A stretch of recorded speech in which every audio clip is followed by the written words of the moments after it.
I'm a student counsellor, so I'm psychotherapist, and I come here on Tuesdays and see clients as a volunteer for ELOP, and they give me 3 a week, and that's part of the end of my studies. I've done 2 years studying to be a psychotherapist, and I really wanted to do something for lesbian and gay people.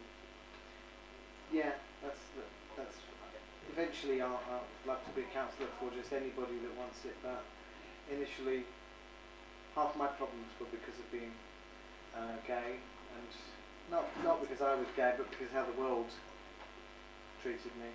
So I think it's a great place. ELOP is a great place, East London Out Project, and I enjoy my counselling here. It's very well run, and I think it's really great that people have got something I didn't have 30 years ago, which is young or old, they can come here and they can have someone like me sit with them and explore what's troubling them. And what's your connection with you? Well, I've worked in the borough for 6 years, and originally I came to a project across the road called Face to Face, which was a youth counselling service, and I worked there as the LGBT youth worker. So I had some contact with ELOP because we used to run kind of groups together and projects together, and so they invited me here today to talk about it because I've lived here for a little while as well. So yeah, over the last 6 years I've been working with LGBT young people on a project called Bow Bells, which is an LGBT youth group, which is kind of a social space for young people, and also a learning space as well. Young people come together, have fun and learn new skills, and done loads of stuff over the years. It's come to an end due to staffing issues really, council cuts as always, but during that time I met loads of young people in the borough, worked with them on issues of coming out and dealing with the family and homophobia, all the kind of sort of more negative stuff, as well as them producing pieces of work themselves or organising themselves trips out on Pride or stuff like that. So yeah, I've had quite a bit of contact with ELOP over the years. Damien, you're a young person, aren't you? I am a young person. If my birth certificate serves me right, yes I am. Yeah, I came into contact with ELOP probably by accident, actually, if I'm honest. We was out one night, and I think, I can't remember who it was, one of the workers were doing outreach work, and I just thought, well, I live near enough. I think I was living at home at the time. I've moved out now, paying my own bills. And I moved out, and I just kind of sort of thought, all right, let's go down, and ever since then I've been kind of in the ELOP bubble, as it was. I've had some absolutely great memories. I've met some great people, some great friends as well, who've kind of moved away, and we kind of still talk on Facebook and MySpace. I know it's probably not around now, it's a bit corny to say, but yeah, I mean, as a young person, the reason why I wanted to get involved with the project was, one, because I wanted young gay people to have a voice, but also I wanted to represent the Afro and Caribbean side of being gay, because I'm well aware that we are still struggling and we've still got our own memories to come through. That's not to take away from our other cultural counterparts, but I just come to give that sort of perspective, and I hope I can do a good job with that. So that's how I came along. And Patrick, you came from Poland. Yes, I am originally from Poland.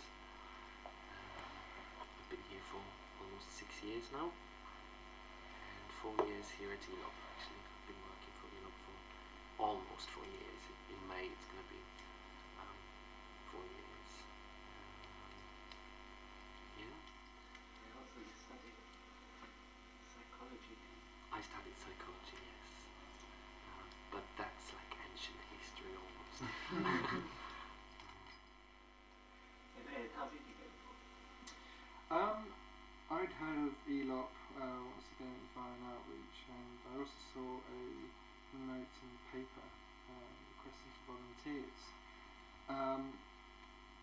Having grown up, being gay and going through that whole major coming out process, especially in an environment which is totally religious, strong religious background, it's difficult for your parents not only to accept that their child is gay, but also the fact that what are their friends going to think? What's their status going to be within their community or their circle of friends?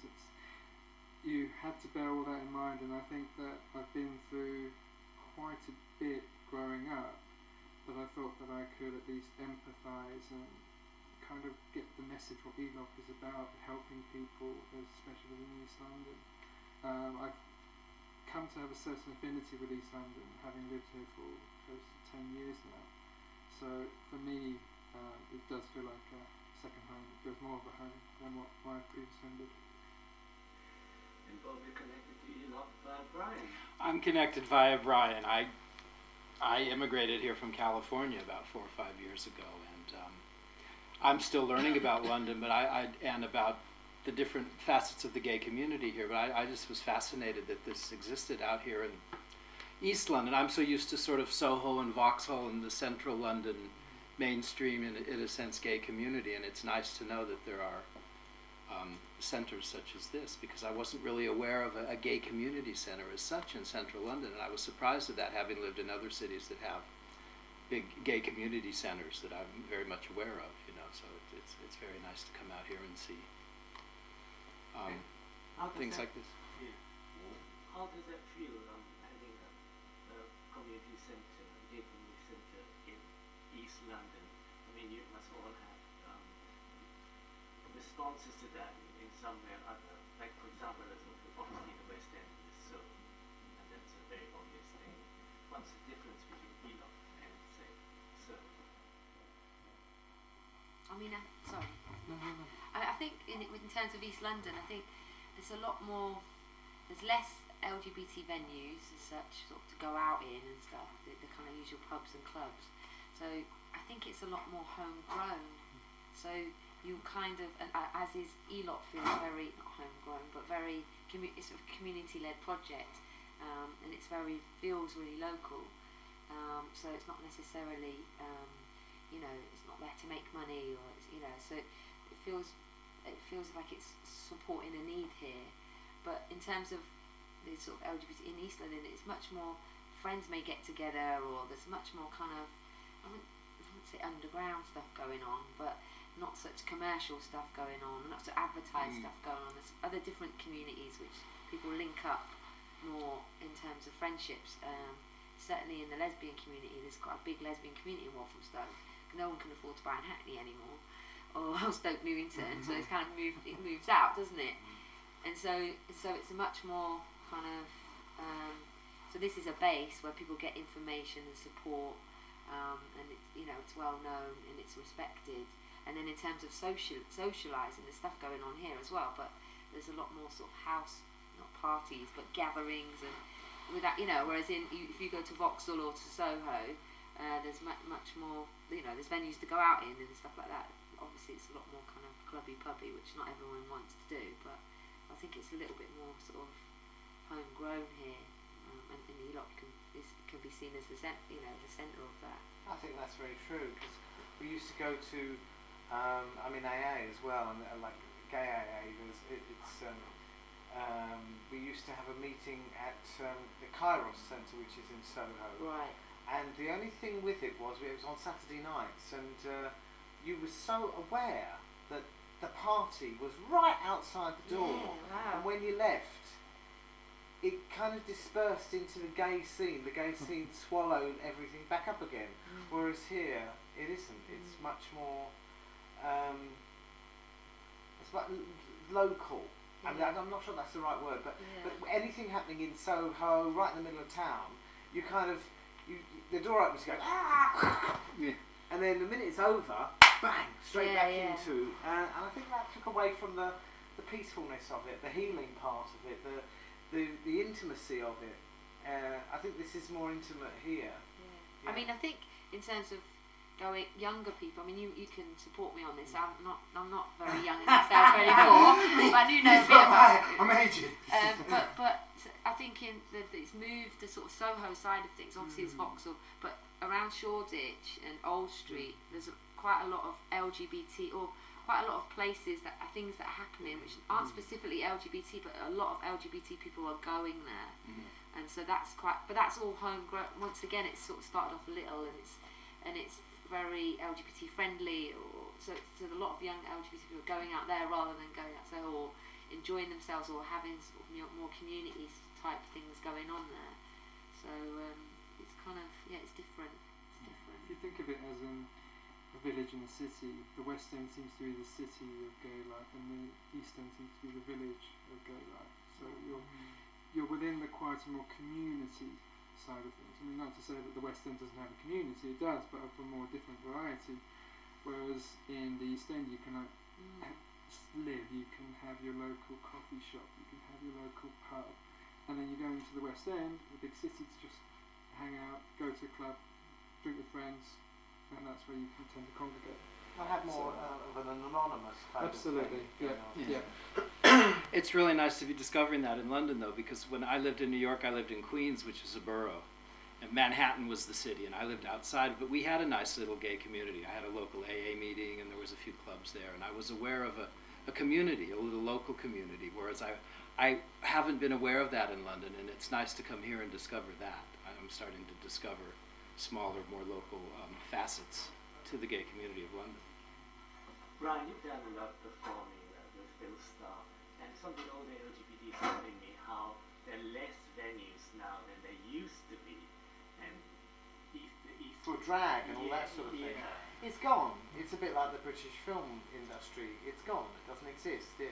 So it's talked of in now in a way that if you saw it when it was 100,000 people and now it's 3,000 people, you think, well, that's nothing. But that's what's left.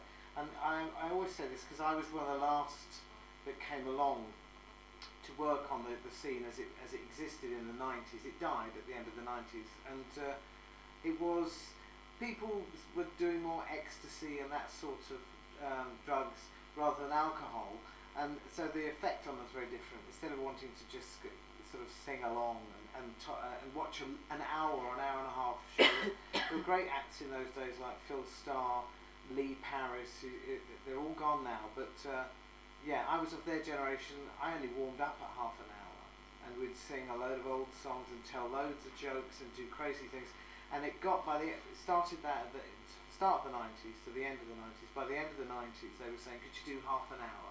It's like, what do you mean can I do half an hour? But people were taking stimulant drugs, so they were much more buzzy and let's dance, and it's a shame. There's still a scene out there, but it's tiny. They used to do at the Vauxhall Tavern 12 shows a week, at the Black Cap 12 shows a week. So that was 24 gigs a week just in 2 pubs, and all around the East End there was loads of pubs. Always had. You didn't get much money, but you were always working. You give 50 quid, dear. Do us a couple of numbers, a bit of Judy Garland and some Dusty, you know. But times change. I'm sure before the 80s and it didn't change much between, I think, the 60s to the 90s, and then there was a big change. What do you think about the drag? Well, it's absolutely eye-opening to talk about it that way, because I'm one of the type of people who can't bear to sit and watch a drag show for longer than you're saying half an hour. I do get bored, and it's not because, you know, I want to have my drink or whatever. I don't drink, so that's that out. It's just I just can't identify with that way of entertainment. I just don't know what it is. I'll be honest, I don't. I'd like to see that come back, because some of the acts are quite good. You do. I didn't see any of the guys you're talking about. I do apologise. I'm seeing more of the Sandras. The Rose Gardens, Sandra, yeah. and those people, I'll make a conscious effort to probably go out, and Damien as well. Love Damien.